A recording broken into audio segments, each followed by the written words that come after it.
안녕하세요. 범블라 목독바입니다. 구독과 좋아요, 알림 설정, 회원가입 부탁드리겠습니다. 물가 상승률이 2%인데 예금 금리는 1%다. 실질적인 마이너스 금리 시대에 우리가 살고 있다고 해도 과언이 아닙니다. 내가 내 돈을 은행에 파킹을 했어. 근데 예금 금리가 예전에는 2%였는데 1%로 훅 떨어지네. 근데 반대적으로 내가 살 수 있는 물건의 가격값은 계속적으로 올라가.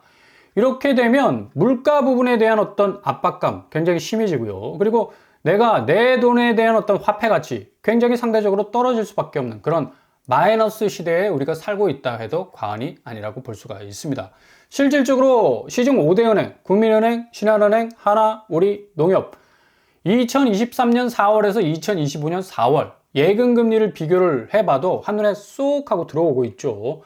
아니 이렇게 예금 금리를 계속적으로 낮추게 된다면 결국 2026년 4월은 1%대 예금 금리에 도래할 가능성이 아주 높습니다. 국민은행 같은 경우도 3.4에서 2.7, 신한 3.3에서 2.6, 하나 3.5에서 2.7, 우리 3.5에서 2.6. 대부분 비슷한 추세로 거의 발맞추기 하는 것 같은 그런 느낌적 느낌을 줄 정도로 예금 금리가 대체적으로 모든 시중은행이 떨어져 나가고 있다는 얘기입니다. 아니 피자야 그냥 조각조각 해가지고 그냥 떨어져 나가게 하면 서로 그냥 맛있게 나눠 먹을 수도 있는 거지. 이거 예금 금리가 이런 식으로 떨어져 나가면 안 되잖아. 그만큼 충직한 고객들이 대출 받아줘, 또 은행에다 차곡차곡 현금 넣어줘. 얼마나 충성스러운 고객들입니까? 좀 예금 금리라도 좀 높여줘야 되는데 오히려 중앙은행이 기준금리 내리니까 중앙은행에서 기준금리 내리니까 우리도 금리 내려야지. 대출 금리를 내려야지 예금 금리 내리면 어떡하냐고. 한국은행이 기준금리를 2.75% 동결 했지만 예대금리차는 6개월째 확대 일로를 걷고 있다는 게 이게 문제죠. 아니 예금 금리 내렸다 치자. 아니 대출 금리도 같이 내려야 될 거 아니야. 근데 이거를 대출 금리는 전혀 변동성 없이 계속 유지하고 있으니까 대출을 받아간 차주들은 정말 입술이 바짝바짝 날아갈 수밖에 없는 그런 상황이고요. 주택담보대출 평균 금리만 봐도 확연하게 눈에 띄잖아요. 국민은행 4.2, 신한 4.4, 하나 4.5, 농협 4.3. 아니 예금 금리에 비교해도 거의 2% 차이가 나네. 그 정도로 이렇게 예대 마진 차이가 엄청나게 많이 나니까 시중은행이 돈을 벌 수밖에 없는 거. 앉아서 돈 버는 거야 그냥. 그죠? 그런 어떤 이 상황이 계속적으로 지금 진행이 되면서 신규 취급 주담대 평균 금리가 지난달 기준 4.2에서 4.5, 지난 1월 평균 금리 4.2에서 4.5. 별반 차이가 없어요. 아니 가상금리 내린다고 하고 주담대 금리 내린다며. 근데 왜 이렇게 금리는 차이가 안 나는 거야?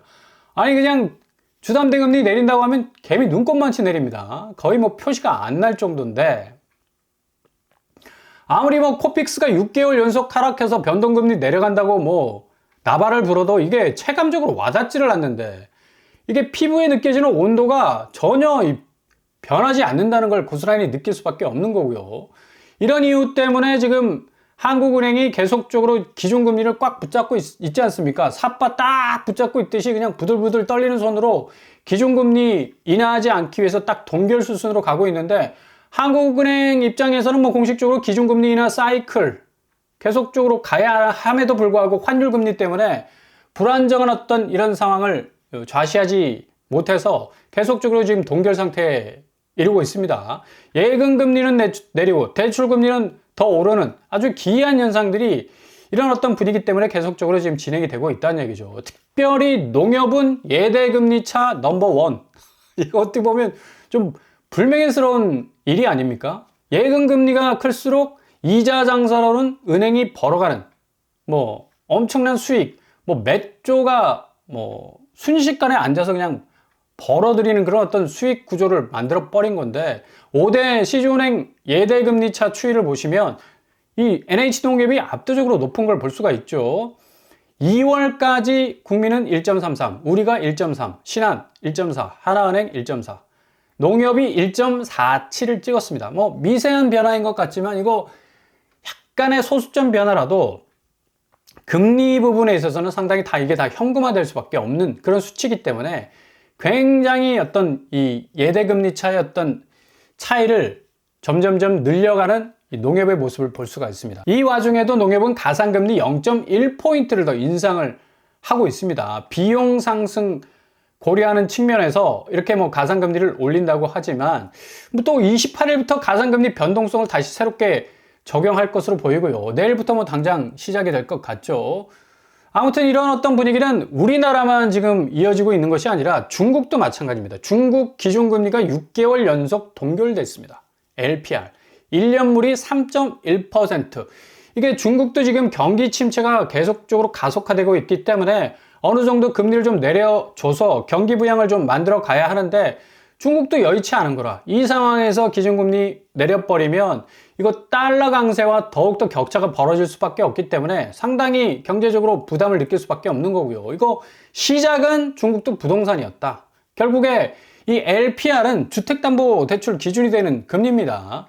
그래서 5년물 LPR을 3.6% 동결 수준으로 가고 있고요. 이런 어떤 사실들을 고스란히 보여줬던 이 미국이 위한 중국의 최대 부동산 재벌 아닙니까? 결국 뭐 청산한다 그런 소리들이 들렸지만 결국 또 다음 달로 또 연기가 됐습니다. 아무튼 이거 중국으로서는 이거 혹을 떼자니 좀 뭔가 좀 찜찜하고 또 붙이고 있자니 이건 아닌 것 같고 이런 생각이 계속적으로 드는 거야. 그만큼 중국의 내수의 3분의 1을 담당했던 부동산 시장이 완전히 박살이 나면서 경기 침체의 일로가 이게 자금 회전, 자본 회전이 제대로 되고 있지 않지 않습니까? 거의 빈집이 1억 채 이상 된다는 소리까지도 나오고 있는데 결국 중국의 부동산과 금리의 문제는 서로 직결되어 있다는 것을 볼 수가 있고요. 미국도 마찬가지죠. 트럼프 관세 불확실성 여파 때문에 미국 모기지 금리가 지금 7% 돌파해서 지금 8% 선을 바라보고 있다는 얘기입니다. 이렇게 미국과 중국의 금리가 이상징후를 보이고 있는데 어떻게 한국의 금리가 너나 나나 할 것 없이 우리가 가상금리 내리니까 주택담보대출 일제히 팍 내려줄게. 어떻게 그렇게 배짱을 부릴 수가 있겠어요? 그냥 계속해서 주담대금리는 고스란히 유지하고 예대금리 그 마진차를 그 수익을 보기 위해서는 예금금리를 그냥 엄청나게 지금 내리고 있는 겁니다. 아무튼 해외 부동산 펀드 자체도 뭐 손실만 4조가 나올 정도로 미국 상업용 부동산의 위기감은 계속적으로 커져가고 있는 거고 미국의 금리 문제도 역시 부동산에 맞물려 있다는 걸 우리가 고스란히 볼 수가 있는 거죠. 이처럼 한국 부동산은 미중의 이런 분위기 고스란히 이어받고 있어서 금리와 맞물린 아파트 가격 계속해서 하방 압력을 받을 수밖에 없는 거고 지금 미국, 중국보다 한국이 부동산 부채 규모가 가장 크죠. 파이가 크다는 얘기입니다. 미국의 공실 리스크 더해서 중국의 건설사 파산, 이 모든 이 악재들이 쓰나미처럼 몰려오게 되면 고스란히 그 악재를 떠안을 수밖에 없는 시장이 한국의 아파트 시장이라는 얘기예요. 그래서 은행의 금리에 이빨 때는 결국 현 시세를 크게 가위 눌리게 할 가능성이 굉장히 높다. 그만큼 예대금리 차가 점점 벌어지게 된다면 한국 아파트 시장의 가격 경쟁력은 더욱더 하락할 수밖에 없다는 얘기죠. 누가 고금리에 새로운 집에 진출할 것이며 누가 그 비싼 금리 물리면서 대출 받아가지고 집을 살 것이며 또 집을 판다 해서 지금 집값 하향세가 계속적으로 지금 진행이 되고 있는 가운데 본전 생각 날 수밖에 없는 거죠. 그러니 뭐 거래가 위축될 수밖에 없고 거래가는 뭐 나락갈 수밖에 없는 그런 상황에 처해질 수밖에 없다는 얘기입니다. 그러니까 조심조심 접근하셔야 됩니다. 절대로 신축 분양가 입지 좋다고 해서 대출 뭐 어마무시 받아가지고 무시무시하게 그 집을 사셨다가는 정말 인생에 있어서 정말 무시무시한 일이 벌어질 수밖에 없다는 얘기예요. 그러니까 좀 우회로, 틈새로를 좀 보셔야 되는 건데 서울에서 롯데캐슬 무순이 집집이 나옵니다. 여기 보통 서울에서 무순이가 나오면 한 채 딸랑 나올 가능성이 높은데 여기는 무려 한 4채 정도가 무더기로 쏟아질 가능성이 높습니다. 지난주에 그 세종에서 분양했던 그러니까 무순이 집집으로 나왔었죠. 이 파밀리의 더 파크 여기도 4채 정도가 나왔었는데 뭐 LH 홈피가 박살이 났어. 그 정도 많은 사람들이 벌떼같이 몰려가지고 완전히 시스템 자체가 다운될 정도였는데 뭐 하루 더 연장을 하지 않았습니까? 여기는 서울에서 나오는 롯데캐슬이기 때문에 아마 3일 연장하지 않을까. 그 정도로 완전히 청약 접수를 받는 홈피가 마비될 가능성도 높고요. 전국으로 나오게 될 공사 아주 큽니다. 이렇게 되면 뭐 거의 흑석자이 300만 대를 돌파할 가능성도 높고 여기 흑석 롯데캐슬 리버파크 시그니처입니다. 아파트 이름 어렵다. 롯데캐슬 리버파크 시그니처.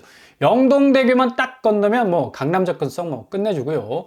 그 정도로 상당히 이 건대 입구역 역세권이라 할 수 있는 아파트라고 뭐 해도 되겠는데, 상당히 입지적으로 굉장히 좋은 곳이라 할 수가 있겠죠. 2호선 건대 입구역이 지나고요. 7호선도 지나가고 있습니다. 고스란히 뭐 강남 쪽으로 뭐 거의 직진, 풀악셀 받고 쫙 직선로로 진입할 수 있는 그런 어떤 입지라고 볼 수가 있겠네요.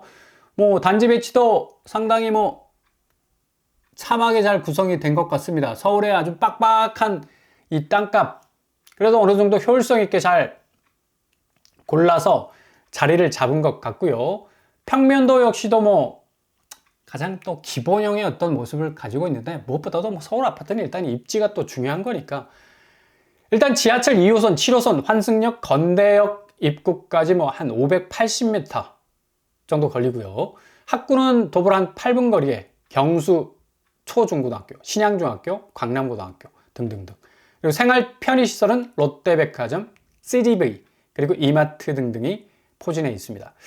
제일 중요한 게 지금 가격표겠죠. 분양가가 당시에 5구제곱이 7억 5천. 야, 이 정도면 지금 거의 한 14억 정도 나오지 않습니까? 5구제곱도 13억, 14억 정도 하는데. 그리고 84제곱이 9억 5천. 84는 말하면 뭐해? 지금 뭐 거의 이 정도 강남 접근성을 가지고 있는 아파트는 거의 한 18억, 20억 정도 나올 것 같은데, 뭐 거의 초기 분양가 가격표를 이마에 딱 붙이고 나오기 때문에 상당 부분 손에 닿는 접근성을 가지고 있다라고 말씀을 드릴 수가 있겠고, 일단 5구제곱이 7억 5천, 지금 5구제곱이 17억, 딱 10억 올랐죠. 와, 어마무시하게 올랐네. 매물은 18억까지 나와 있고요. 전세가가 7억 6천이기 때문에 충분히 분양가 7억 5천을 쳐낼 수 있는 전세보증금 확보할 수 있겠다. 그리고 84제곱이 9억 5천, 84제곱은 매물이 24억 7천, 실거래가하고 상당히 좀 차이가 많이 납니다. 근데 17억 5천이 아마 특수관계인 간의 어떤 거래가 아닐까라는 추정이 있어서, 보통 한 여기에 이 정확한 시세는 한 24억에서 한 25억 될 가능성이 많다라고 추정을 해볼 수가 있겠고요. 9억 5천이니까 분양가가, 와, 여기도 어마무시 올랐네. 그냥 뭐 거의 10억 이상을 훌쩍 올랐고요. 전세보증금 12억 정도 확보할 수 있으니까 분양가가 9억 5천이니까 충분히 전세가를 좀 내려서 세입자를 구해도 충분히 여유가 있는 그런 곳이라 할 수가 있겠습니다. 아무튼 롯데캐슬 리버파크 시그니처, 여기 자양동에 위치한 무순이 줍줍 4채 정도가 아마도 빠르면 내일 공고가 터질 것으로 예상이 되기도 하고요. 뭐 이건 뭐 엿장수 마음대로니까 이거 내일 나온다고 해서 또 일주일 늦추고 또 한 달 늦추고 막 정말 골치 아픕니다. 아무튼 여기 좀 잘 주목을 할 필요가 있겠습니다. 아무튼 제가 초반에 말씀드린 것처럼 금리를 조심하시라. 지금 시중은행 금리가 완전히 엿장수 마음대로입니다. 그죠? 엿가락을 늘릴 수도 있고 자를 수도 있고, 그만큼 지금 예대금리 완전히 팍팍 낮추면서 대출금리는 고스란히 엿가락처럼 쭉 하고 지금 늘리는 그런 상황으로 가고 있어서, 대출 파이가 많으면 많을수록 굉장히 불리해질 수 있는 상황이 전개가 될 수가 있겠고요. 겉으로 보기에는 금리가 약간 주춤해진 것 같지만 절대로 그렇지 않습니다. 빨랫줄에 빨래가 딱 쨍쨍 햇볕에 말라가듯이 지금 금리가 말라가고 있어. 그만큼 지금 내려올 기세를 보여주지 않고 있고, 고점에 올린 집값이 폭탄의 내관이 될 수 있는 거 당연하죠. 그만큼 금리 자체가 높기 때문에 원금 이자 회수하기에 정말 뭐 발바닥에 땀날 정도로 뛰어다녀야 하는 그런 어떤 상황이 발생할 수도 있기 때문에 좀 조심하시라. 그리고 고금리 상황은 지금 상황처럼 변함없이 계속해서 지속될 가능성이 높다는 얘기죠. 결국 초입 비용을 확실히 거품 제거해야 최대한 리스크를 줄일 수 있다는 얘기입니다. 그러니까 롯데캐슬, 서울 롯데캐슬처럼 좀 초기 비용이 좀 저렴하게 진입할 수 있는 곳들 잘 들여다 보시면서 기회를 잡으신다면 좋은 골든타임 잡으실 수 있을 겁니다.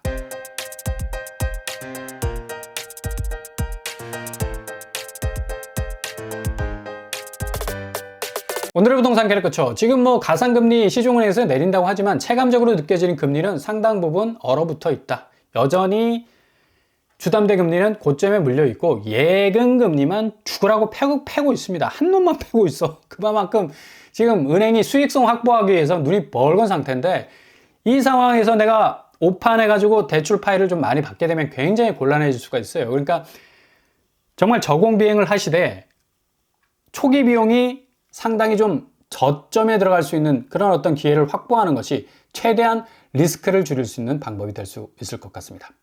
오늘도 원합니다. 항상 여러분의 길이 꽃길만 되실 수 있길 바랍니다. 이상 뻔뻔한 법 국방 마치겠습니다. 구독과 좋아요 부탁드립니다. 감사합니다.